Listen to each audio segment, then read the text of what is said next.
আমরা উচ্চ মাধ্যমিকের 4টি অধ্যায় নিয়ে চলে এসেছি এই ভিডিওর মাধ্যমে।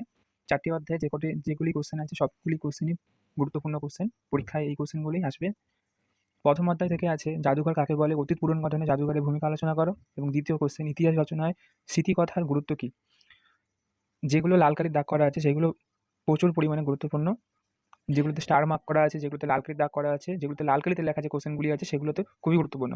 দ্বিতীয় অধ্যায় থেকে কিছু কোশ্চেন আছে, তার মধ্যে যেগুলো লাল কালিতে করা আছে সেইগুলো বেশি করে গুরুত্বপূর্ণ এবং যেগুলোতে স্টার মারা আছে, যেরকম সাম্রাজ্যবাদ, উপনিবেশিকতা, এইগুলো সাম্রাজ্যবাদের হবসন লেনের তত্ত্ব, এইগুলো বেশি ইম্পর্টেন্ট, বেশি গুরুত্বপূর্ণ।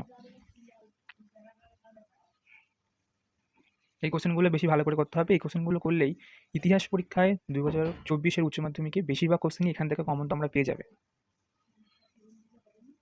এই কোশ্চেনগুলো তোমরা একটু ভালো করে করবে উত্তরগুলো। পরের অধ্যায়ে চলে আসি, তৃতীয় অধ্যায়। তৃতীয় অধ্যায় থেকে এবং চতুর্থ অধ্যায় থেকে যে কোনো একটি কোশ্চেন তোমাদেরকে লিখতে হবে। এই প্রথম, দ্বিতীয়, চতুর্থ থেকে তোমাদের টোটাল কোশ্চেন লিখতে হবে দুটো। তার মধ্যে থেকে তৃতীয় অধ্যায়, চতুর্থ অধ্যায় থেকে একটা কোশ্চেন লিখতে হবে। কেউ ভালো করে তৃতীয় অধ্যায় খুব ভালো করে করতে পারো, বা কেউ চতুর্থ অধ্যায় খুব ভালো করে করতে পারো।